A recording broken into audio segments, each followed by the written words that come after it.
Hey, what's up, everybody? This is Clint Losh, and what we're going to do today is a $3 rebuy 180 man hand history review.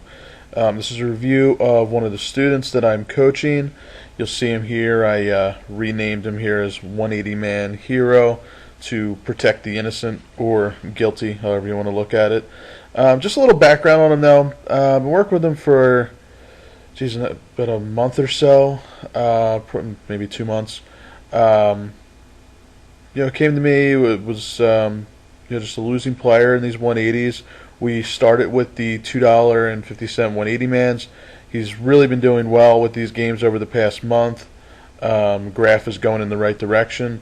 Now we're trying to work in the 350 rebuys. It's a very popular game these days. A great game for some nice profits. But as we all know, these games can have a lot of variance with them as well. So, going to be doing a review, make sure the game is tight and everything looks good. Um, since he's mixed in the rebuys, he's definitely hit a little bit of variance. I don't think he's playing bad. Just some normal swings associated with these games. But there are some things that I want to go through here. I think one of the things that people, a common issue that I see in a lot of reviews I do for these rebuy games is people calling a little bit too lightly in certain scenarios where they don't have to, but they feel that they need to call. Maybe their perception of a player's range might be wider than they think. So we'll address that as it comes up. But I do think it's important because nothing can end a game quicker than calling an all-in too lightly. So we will definitely address that. And if we have time, I also want to get into one of this player's $2.50 180 man games for a specific reason. Now, in this game, he runs pretty deep, gets pretty far to the final table. So things, for the most part, go pretty well. I actually want to get into another game as well where simply things don't go well. You're probably used to seeing a lot of reviews where you make it to the final table, in the money, heads up. I wanted to address where a game just simply didn't go well, and not on the surface for any fault of the player. But there are some spots there that I felt could have really just changed the game. And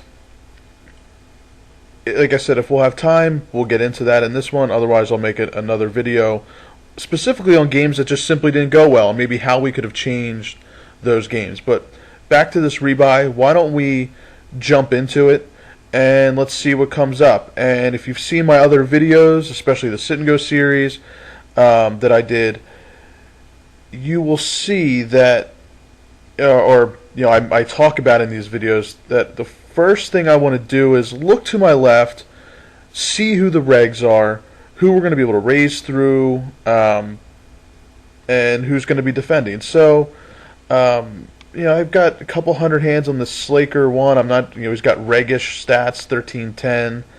Looks like this guy's a reg. This Les Rack, 82. Felipe here has 12-8 regish stats. This guy's regish stats. So, a bunch of regs at the table. Maybe you know that. I mean, obviously, I'm seeing the stats here. Maybe you have stats on them. Maybe you don't. I really do think that it's important, whether you're using a HUD or not. Now, I will say I think a HUD is very important in today's games because they're just getting tougher overall. Make sure you're noting who the regs are, who the fish are, but especially the regs. Use SharkScope. Figure it out and color code them. And then you'll want to take notes on them based upon what they do. And I'll mention that as we go through in certain spots, but one of the things that I found really helping with my game and is really helping the players that I'm coaching is it's great that we have all these stats here. But nothing is better than having a specific hand range on somebody. So, for example, I would want to color code the regs. Now, you can use a very simple system of what I used to do, which was orange for regs, red for the best of the best, and green for the fishy players. And then I also use purple for wild cards, I would call them. Maybe they're up and down. They're not necessarily a losing player or a winning player, or maybe you just don't have enough information on them. That was a pretty simple, straightforward color coding system, regardless of how they actually play, just more if they're a winning or losing player. And then from there, what I would do is I would take notes. If I saw a player shove a range that I didn't expect, I would note that range. Or if he called with a wider range than I expected, I would note that range. Once you find specific ranges on opponents, things become much, much easier. You're not going to be guessing anymore. Now, on the flip side, I think this was in video 1 of my Sit and Go series. I talk about a more exploitable note-taking system where we'll start color coding based upon how they actually play. Can we steal from them? Are they aggressive? So watch video 1 of my Sit and Go series if you want to take a look at that note-taking system and discuss that. But I think that it's very important to color code because maybe you don't have a ton of stats on people, but maybe you look them up really quick on SharkScope. You find that certain guys are massive winners in these games. Just knowing that will give you a very good idea of their ranges in certain spots. So why don't we actually get into a hand here? But I just wanted to point that out before. Because I think that it's important. I think that's important for your overall game. It's not just about what cards we're getting. I mean, it all goes into becoming a profitable player. And you might want to pause it after I go through this, write this down. But the stats, again, if you haven't seen them, it's pretty much in all the videos that I'm doing. I'll go through these real quick. So 16-13 VPIP preflop raise, 50 and 40. That is the cutoff steal is the 50, the button steal is the 40. 0 and 67. 0 is small blind limp. 67 is small blind steal. 10.3 is 3-bet versus steal. 78 is fold versus steal. Or I'm sorry, fold to 3-bet. 46 is total steal percentage. 76 is fold to steal. 67 is C-bet percentage. And 100 is fold to C-bet. Again, for more detail about why I use those stats or how to use them, it's from my Sit and Go series. Watch it. I talk extensively about it in video 1.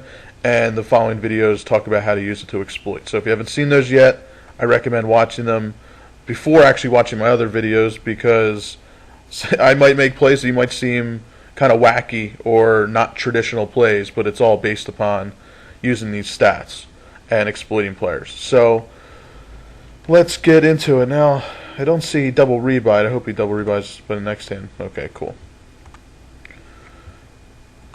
Alright, so let's move this around here. So we get a limper. Looks like this guy's quite an interesting player, playing 53-12.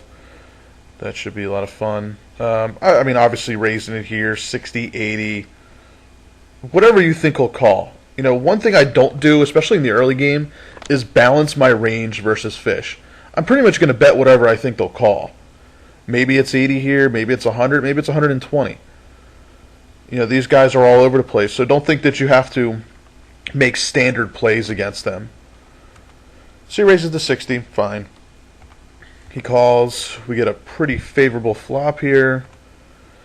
And as you would expect from a player like this, he decides to open shove for 10 times the pot. And easy call. And sure, he's got queen deuce. Makes sense. So, certainly not the way we wanted this game to start, but what can you do? These are the guys, you might want to punch a pillow or yell, break your computer, your mouse, whatever, on stuff like that, especially if your day's going bad. But don't get frustrated. These are the guys you make your money off of. If you've got guys spewing chips like that to you all the time, sure. Once in a while you're gonna lose. But overall, you're going to be making tons of money. So don't get too frustrated with those guys. And as you can see, he's limping every single pot. It's nice that this guy is to our right, because as he's limping, if we pick up some half-decent hands, especially as blinds get to 25-50 and 50-100, I'll look to start putting in some isolation raises and really building some value against him. With ace-jack here, and given that we've got to our left here what looks like 3 relatively tight players, I would actually put in an isolation raise to 90, and I want to get involved in pots with this guy. Raise it to 90, let him call. I mean, I'm sorry, not even 90. You could raise it to like 115, 120. Let him call, and go from there, and reevaluate on the flop. But yeah, I think we can definitely, even though we're in middle position here, I want to do what I can to isolate this guy, and especially because this table doesn't look too loose. We got this guy here, but if we look at the stats, I mean, we're not going to really get anybody to flat us or anything in this position, so I would definitely go ahead and ISO. Let's see what let's see if we get a chance to see what he's limping. We don't, so no big deal. And you decide the 4 exit. We've always talked about, I usually just keep it to 3x at the first, the early stages here. Again, if this was a really fishy, loose table, I would have no problem with this. But this table really isn't like that. The one fishy guy already folded. The rest are regs, for the most part. We got some regs, or at least people that are on the tighter side, except for this guy. Because it's like a normal table, I just want to make a normal raise. I don't want to make it any stronger. I want to encourage people to come along. This is too strong for your average table at this stage. But again, if we had 3 or 4 guys playing 26-21, 53-12, by all means do it.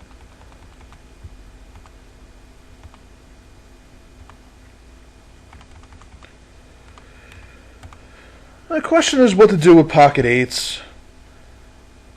In general, I don't have a problem calling, but here's the issue.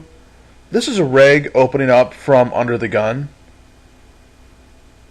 8s, I mean, we're mainly playing it for set value, but that means that when we hit our set, we're going to be able to stack off against this player. If that's a guy like 26-21 or 53-12, I will look to do more calling with these pocket pairs, because I know when I hit a set and they hit top pair, or even second pair sometimes, or they have a draw, they're so much more likely to get it all in with a pretty poor hand or mediocre hand. But that's not the same case for a reg.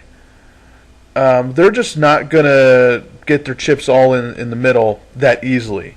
So if I am going to call for set value, it's got to be pretty cheap, and I would ideally like to have position on him as well. I mean, maybe we don't want to just fold on any flop that we don't hit a set, but playing out of position makes that even more difficult.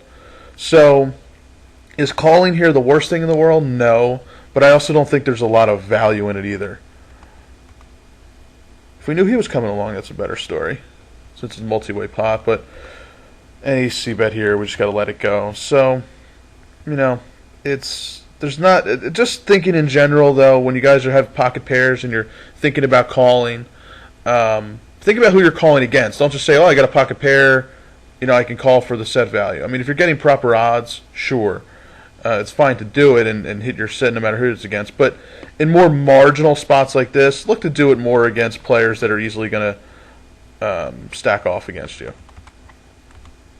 which, of course, are the fish. Now, at 25.50, I will start stealing. I know we're pre add-on period. We're still in the rebuy stage. People tend to be more aggressive, but I start to look to start stealing at 25.50, 5100, based upon who's to my left.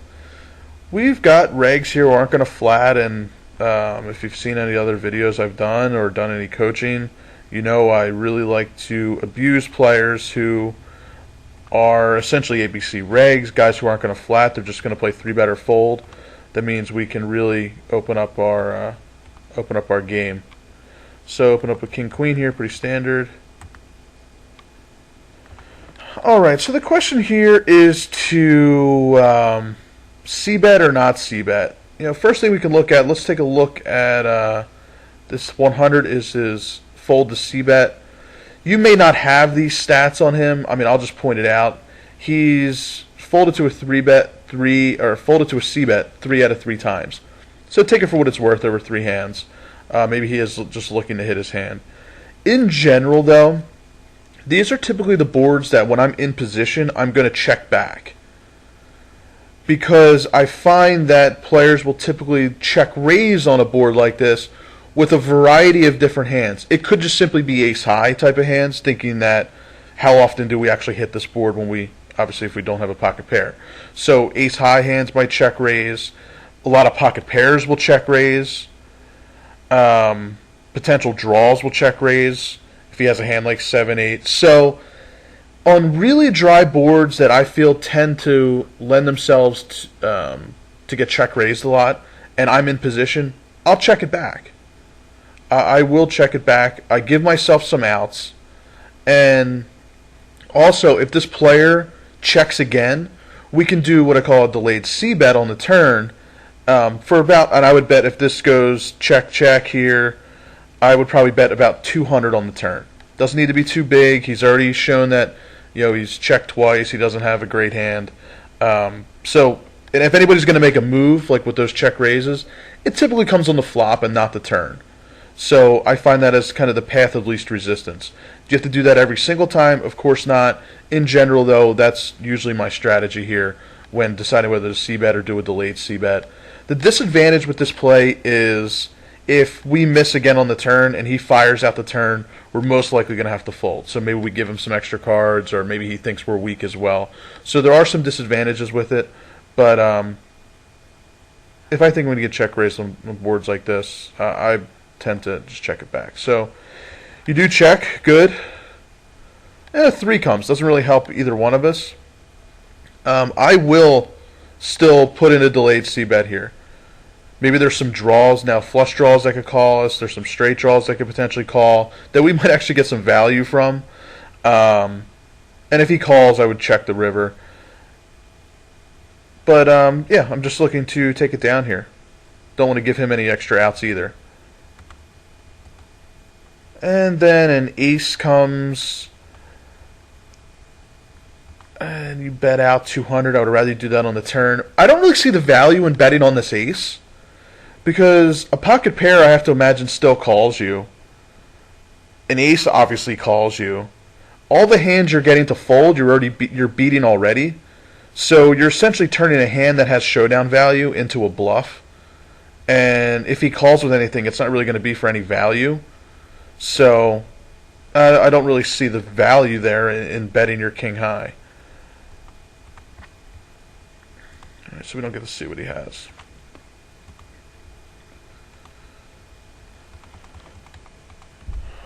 All right, so we get this looser player who opens up from early middle-ish position. You get this guy to flat. He could be doing that with who knows what, anything. Ace-8. If you know that this guy's playing pretty loose, he's opening up from middle position. Looks like he's opened up half the time in 8 hands. Again, not a ton of huge sample to go on. I'm not a huge fan of flatting here in a multi-way pot out of position with ace-8. Again, I don't see a ton of value in this play. If it was limped in, sure, go ahead and limp, or you could even shove.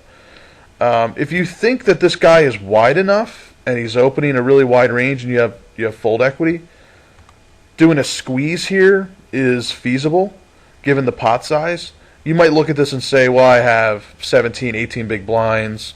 That's too deep to shove. Based upon the pot size, which is, let's just say it's 600, that's well more than 20%. Usually, a good rule of thumb to go by is if the pot is 20% or more of your stack, you can go ahead and shove it all in. So that's a half decent rule to use if it's a limp pot, if there's antes in there and you're trying to figure out whether it's an overshove or not. Pot's 20% or more, go ahead and shove. Certainly 20% or more of our stack here. So it's feasible to shove all in. I would just need to know if he's wide enough to shove here. So I would either shove or fold. I don't see the value in calling here by any means. Let's see if we get to see a range at all. Nope. If this is folded around, look to shove into these players, but it can't do much here.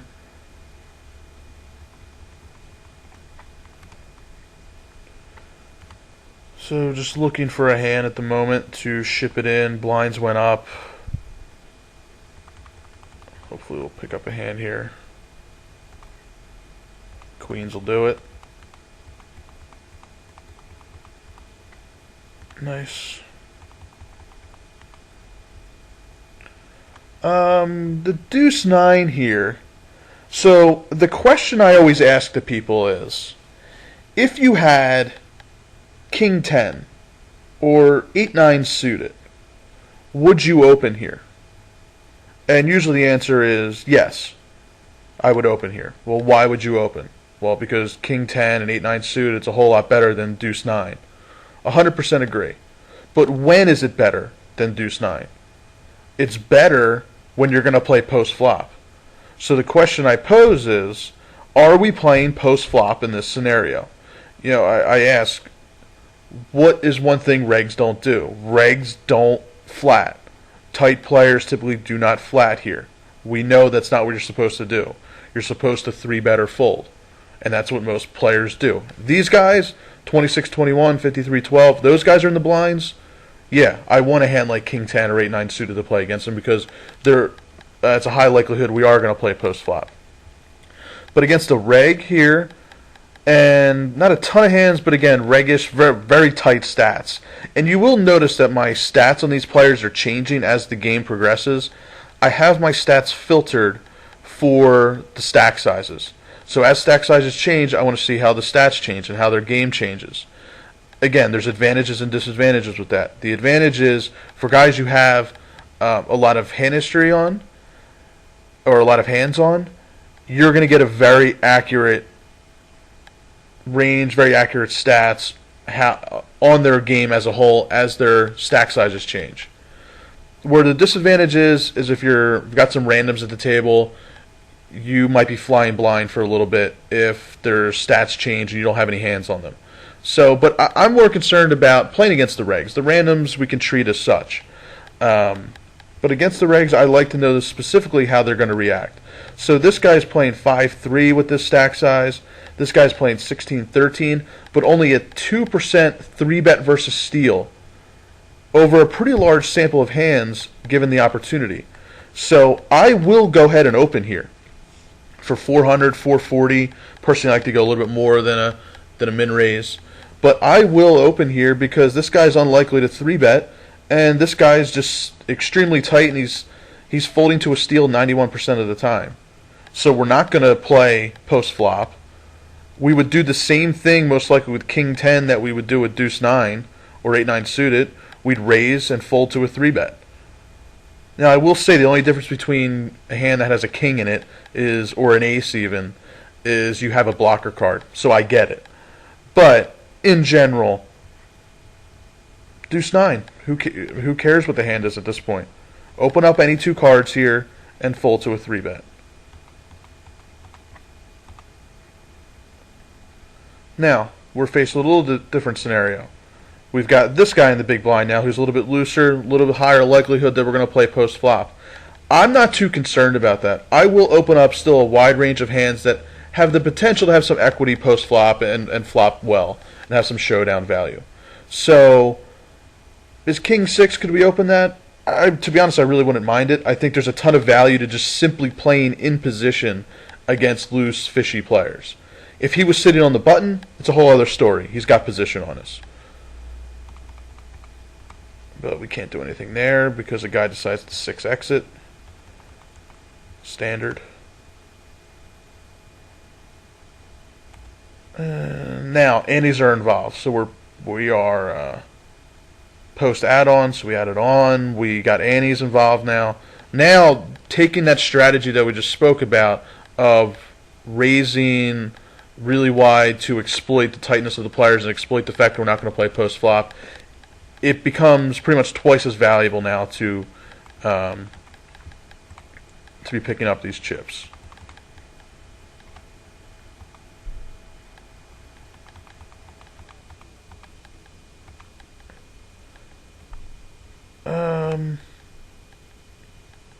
We got some pretty tight players here. We've seen this guy's capable of just calling and then calling off his stack with ace-high hands.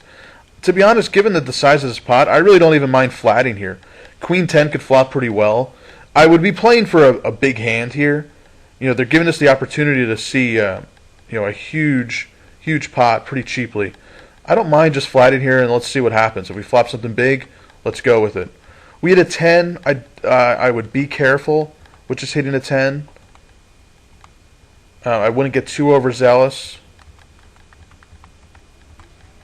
And so we don't get to see anything. But, like I said, I usually don't call raises. I mean, you could probably go through all my games and you pick out a handful of times I actually call a raise. But this is a spot that might not be bad. I would call here with anything that could flop really well and play for a big hand. Doesn't really hurt us. The question here is, what do we do against this player? You could certainly shove all in. I know that's probably the more standard play. You're shoving effective, 8 big blinds or so. So shoving all in would be fine. I will say, this guy he's not a reg. If this was a reg here, I'd be a little bit more cautious because they call wider. Another play, you know what play I like to make here? And again, I think this is from the 3rd video I did in the Sit and Go series, so if you need to reference that for this type of play, go for it. We're sitting here, it's an awkward situation. We're sitting here with a half-decent stack with a really bad hand. And then we've got a guy in the big blind with 8 big blinds who we just simply don't have as much fold equity against because he's got a shorter stack. And we don't have a lot of hands on. We don't know exactly how he's going to play. But essentially what I'm going to treat this as is he plays a more loose passive game. He's playing 22-11, so I'll treat it as such. I don't mind doing a limp steal here. I think it might be a less risky way, a path of least resistance way of stealing the blinds without shoving all in. So I would limp in for 150, and you're going to say, well, he's going to probably shove all in on us. Most people should shove all in on you, and it's extremely exploitable to do this play. I would never do this versus a guy like Bad John or somebody like that, but I would do it against a guy that's 25-4. They're not guys that are typically going to raise. They're doing more checking, more calling, more limping. So limp in, let him check. We can go and fire out, half pot on any flop and take it down that way. So I really don't fault your fold here because it's such a bad hand. We have a good stack. Putting at risk for an all-in, it's never too fun. But I'm always looking for a way to steal the blinds in the best possible way. I like doing a limp steal here. I usually recommend the limp steal when stacks are awkward in the sense of maybe you've both got 14 or 15 big blinds where you're too deep to shove. Here, I think it'll also work given that you have a good stack, he has a shorter stack, and you may not want to risk half of your stack with this hand here. So limp steal might not be a bad play there.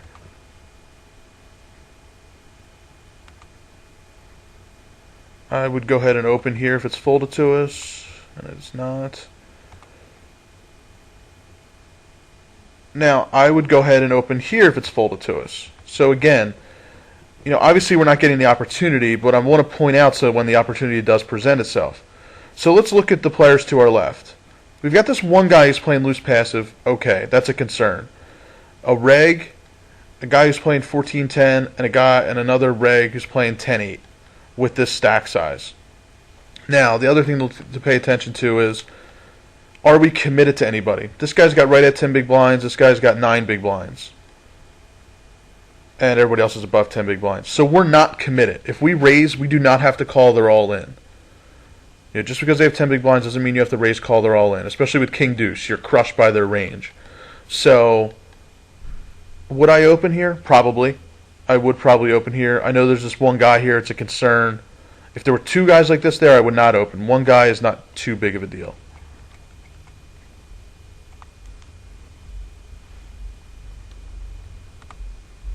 And I will do that from all positions at the table, not just late position from the hijack. If I'm in any position at the table and I've got tight players I'm not committed to, I will raise from any position at the table. And again, that will allow you to just simply pick up more chips, get to the final table with a bigger stack, and come in first place more. And also not have to play the push-fold game so much. a lot of guys now, they have all their Nash charts. They know shoving and calling ranges. We can definitely shove all in here. Good. They have all those charts. They know what they're going to call with. I don't want to get in battles with other guys who know how to play the push fold game. There's just not a lot of value in that. Oh, stats finally changed. Thank you. So now, if this was folded to us, this is not a good spot to open up because we're committed to this guy. I simply don't want to show down King Deuce. So that's not a good spot to open. 10-9 suited. It's a little bit closer. Not in love with it, given that you got some shorter stacks there. We would have to call off versus this guy. We could fold versus this guy. So maybe more like a queen jack suited type of hand. And we get aces. Now, let's see what we do. Do we raise? Do you shove? You shove all in.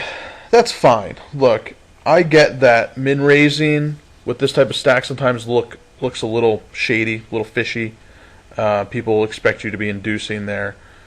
Here's why I like to use this whole raise fold, raise call strategy rather than shove all in.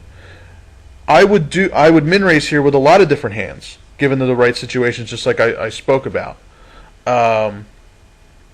So raising with a lot of different hands with this stack size, not just shoving all in, will give us confidence to also do that with our premium hands as well. So I don't want to be min-raising to steal and shove all in with my good hands. I want to keep it all pretty much uniform at this stage. You know, if your normal game is to shove all in, just keep shoving all in with aces. Shove all in like you have ace-9. I see way too many people try to induce with 10 big blind stacks, and everybody has picked up on that strategy at this point.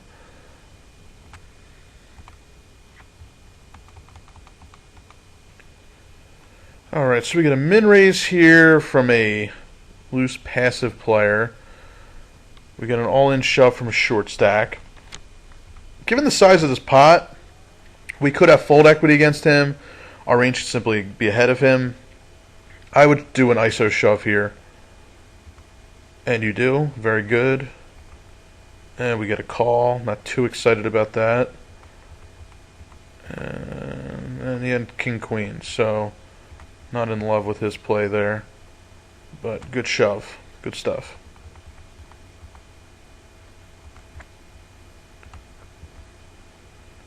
Alright, so, we've talked a lot about so far about opening up and stealing with any two cards and not playing post flop. Right now, given the players to our left, they're ideal, they look pretty tight, but we're committed to their stack. So, as of right now, I'm not going to have many opportunities to really loosen up and play a wide range of hands. 8 deuce, 6-4, blah blah. Can't do anything. Can't do anything here. We could do something here if it's folded to us. I would open up. We've got 10 big blinds and greater than 10 big blinds.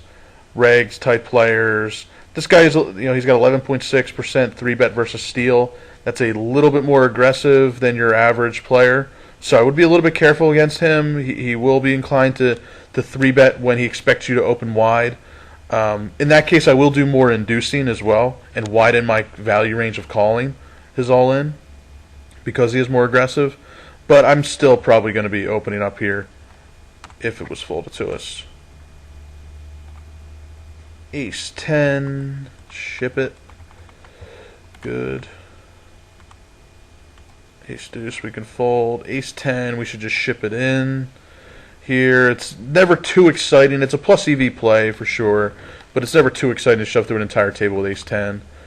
I don't like the min raise here.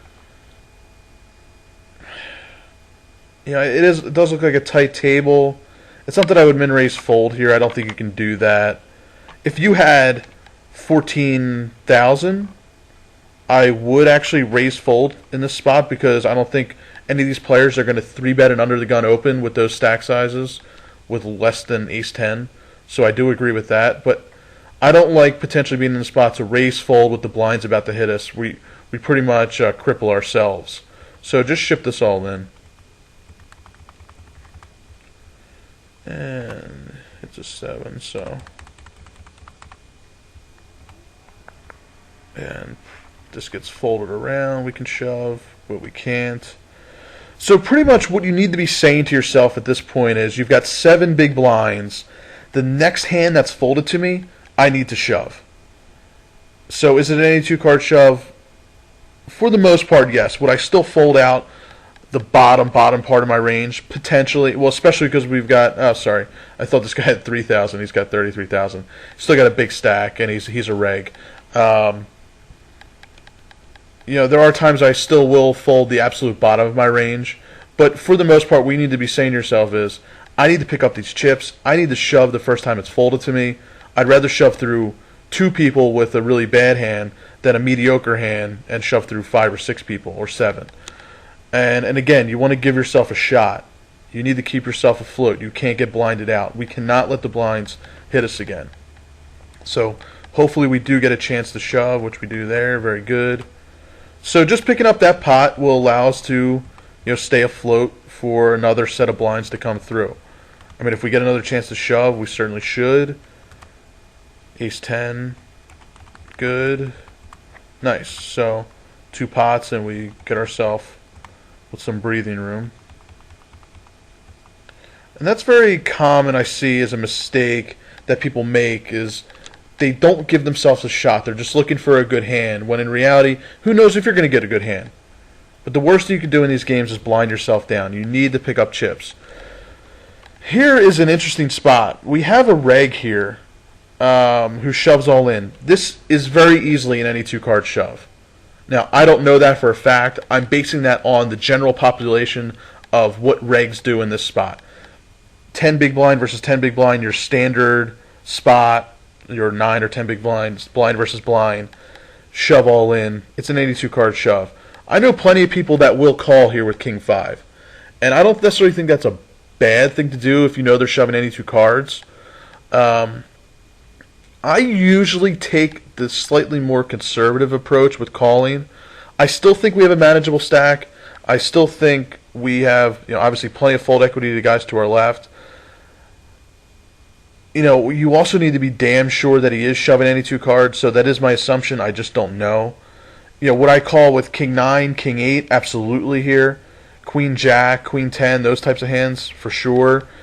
King 5, I'm just not in love with. I hate the hand. I hate those, raggy type of King Deuce, King 3. I mean, Ace Deuce we obviously have to call here.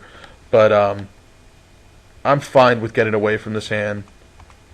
But also understand that these guys are going to be capable of shoving 82 cards, and you should call with the appropriate range. And you can call with the King 8s, and you could probably even call with that type of range. But this needs to be a shove. This needs to be a shove, in my opinion. The concern here is these guys are regs. They know what you're shoving. So that's why I don't like to get into push-fold battles. If I can, obviously we're always going to get into them, but if I can avoid it, I will. And that's simply, you avoid it by picking up a lot of chips before this point and trying to have, not 10K, but 15, 16,000. It's easier said than done, I get it, but that's the basis for what I was talking about before, why we should look to steal in all those different spots. And not just steal from late position, but from all positions of the tables. Do isolation raises, do limp steals, not just give people the blinds. I want to pick up massive stacks so that I can abuse players more than just having to shove 5-7 all in. But we are going to have to do that because, again, we can't let the blinds hit us now. So I'd be saying to myself, first hand that's folded to us, we got to shove. So I would shove this hand. We can't do it now. Jack 4, we can let it go. Queen 4. So we get in a pretty tough spot here.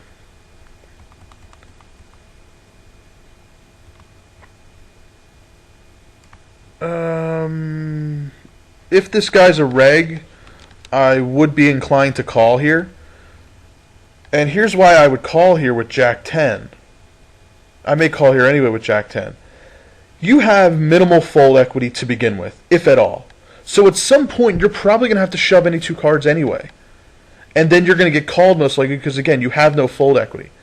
So why not call here with a hand that has equity against his shoving range? It also could be simply ahead of his range. That would be an ideal scenario. He's easily shoving suited connectors or connecting hands in general. But even if he has a hand like, Ace X, our hand is doing very well against that. So I'm perfectly happy to get into a 60-40, a 55-45, or even be slightly ahead here in an isolated pot with a good hand. So I think it's actually better to call in these spots than it will be to fold and potentially have to shove any two cards really when you have no fold equity. So he shoves pocket sixes, and that's actually a good. I really wouldn't mind that at all. To see him flip over that hand and we got Jack 10. It's really not a bad spot.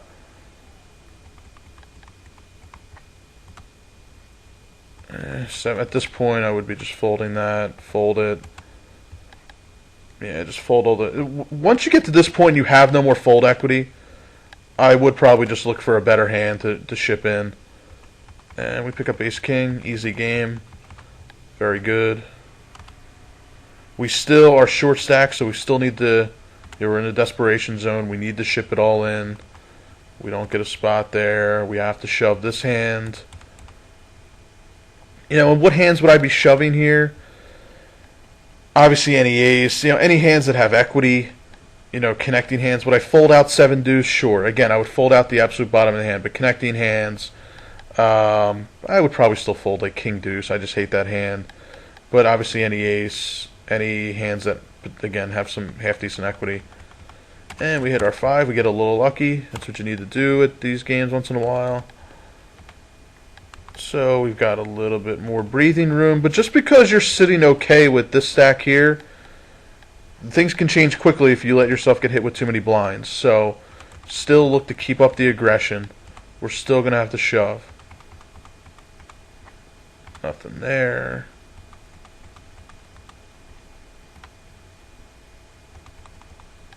Pretty aggressive table. And I know we're not seeing what everybody else is shoving, and I know that would be helpful, but I want to get through this review and potentially get to the next one. 10-9 suited. This has to be a shove. I think you fold. Yeah, you fold it. This has to be a shove here. I would shove suited connectors down to probably 7-8 here. I would definitely shove that hand. That needs to be shoved, so I think that's a missed spot. But since you knew you were going to get ace-king this hand, that's perfect.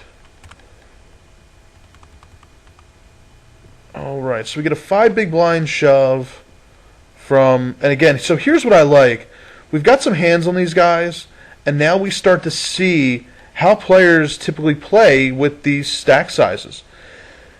You'll think that when they get shorter, they should be wider and more aggressive. And to a point, that's true, but it also gets to the point where they're looking to, they know they have to shove all in. Some people just simply want to shove all in with a good hand. They're not looking to shove any two cards. The good, solid winning regs know that.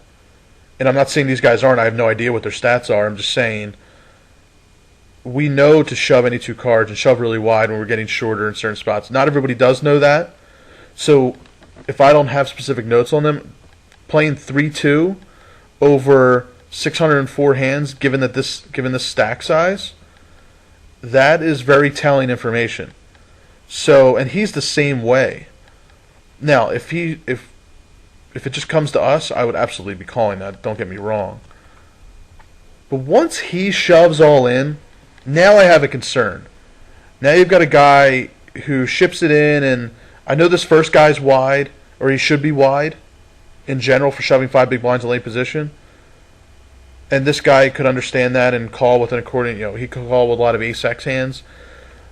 And if he was your normal reg, playing like 16, 14, and stuff like that, I know there's a lot of hands in his range, and I would call with ace-jack. Given what I know about these stats, or given how I would interpret these stats right now, I think we actually have to fold. Save our stack. Don't get put into a tough spot in a multi-way all-in. So you did call. Nice river. Let's see what they had. So 7-8. standard shove from there. But as I said, this guy's a concern because he's just simply so tight. So in general, is this a bad call? No, I don't think so. If you know that he's a reg, I'm not familiar with him, or he's capable of calling that or isolating that all in pretty wide. But if I didn't know anything and I saw 3 deuce, I would be concerned.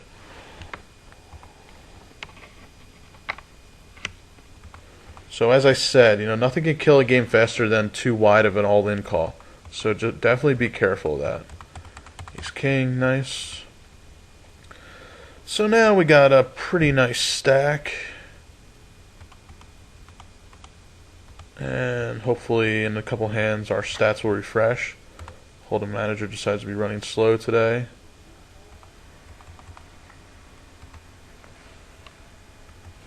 Alright, so we got pocket fives, definitely opening there.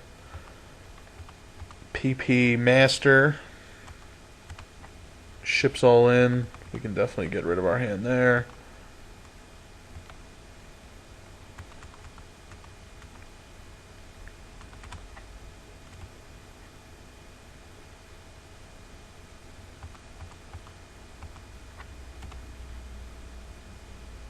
Alright, looks like we're approaching the final table bubble. Unless I got my stack sizes wrong here. But I think, yeah, we're approaching the final table bubble. So, if you're in a spot, this is where the pay jumps start happening at the final table bubble. So, if you're a big stack, you want to abuse that. Especially if there's other shorter stacks at the table. And ship it all in. Good. Alright, so I believe we are... I could be wrong. Are we at the final table? Yeah, I think we are.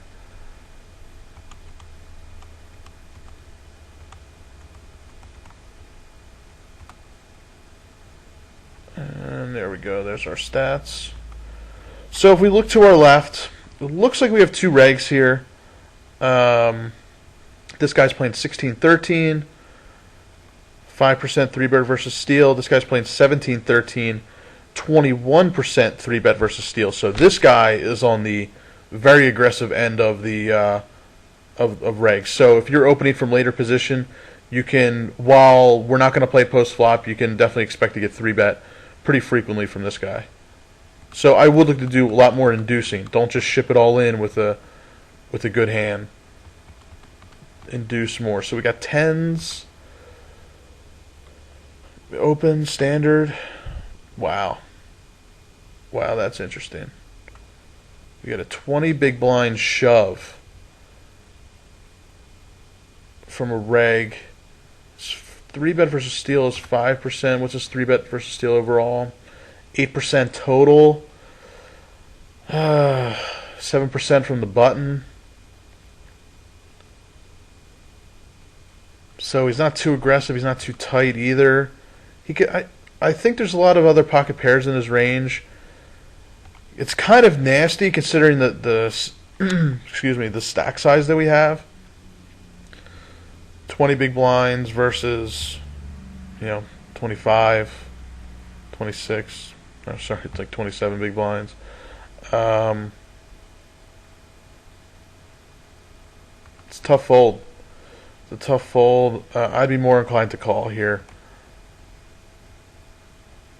I think we have to know for a fact this guy's capable of shoving only a really, really tight range. So I get why you fold it. I understand it. You're deeper. You don't want to call with 10s. You might think maybe you have notes on him as well. I don't know. I don't see myself folding there, though. Cut off open with button steal or button 3-bet. I would probably call there. 9s and 8s, I can definitely see myself getting away. 10s, it's a little bit more, so you're right on that borderline. It's definitely a nasty spot. King 10 suited, if it's folded to us, wouldn't be opposed to opening. We're only committed to one player. We're not going to play post flop versus any of these guys. This is a really tight table. You got a loose passive guy in the small blind, but I'm perfectly fine with that. If he wants to call, I'll gladly play in position with this hand. And we can't open. No problem. Pocket aces. No love.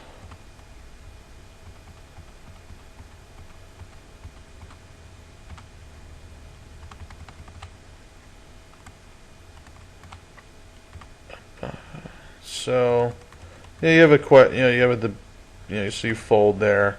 You've been 3-bet by this guy before, actually twice already now. This guy is definitely on the more aggressive side. I understand the fold there. I probably would want to open again, though. I really like to see how people are going to react. And are they going to really 3-bet me? What's their perception? How do they handle this part of the game? So I probably would still open. I get why you fold it. I want to see how they're going to react and then use that against them. So I don't like to make too many. I mean, we can make assumptions based upon the stats, but I like seeing it happen as well. Could we have opened here with fives? We could have. I think you could have opened here with fives. I committed to a few stacks, so I'm fine with folding.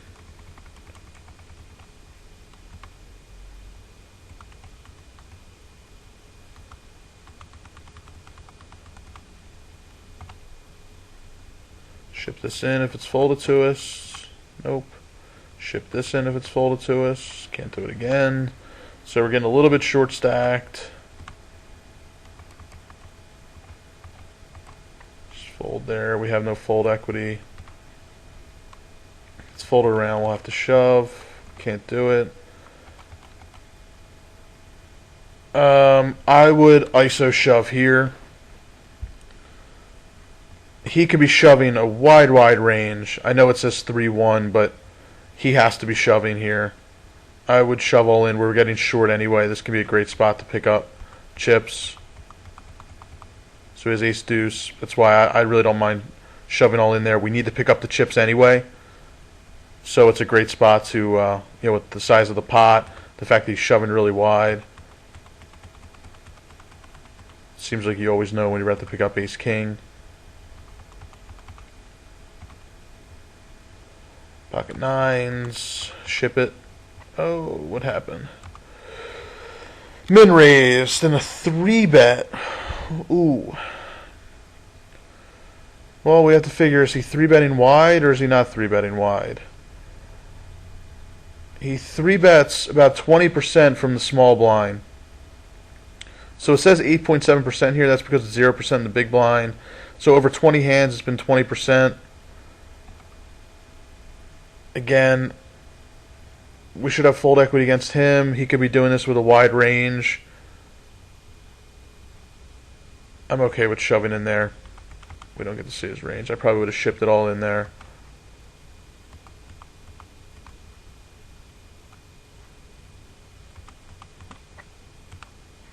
And ship this. You min raised. So I'd probably like to be a little bit deeper to min raise. This guy we already said is pretty aggressive with his 3-bets, so I don't want to give him a chance to 3-bet and then make us. I wouldn't really want to raise call with ace 6 either. I mean, I guess we would have to, but I want to shove there, maximize your fold equity, pick up that pot.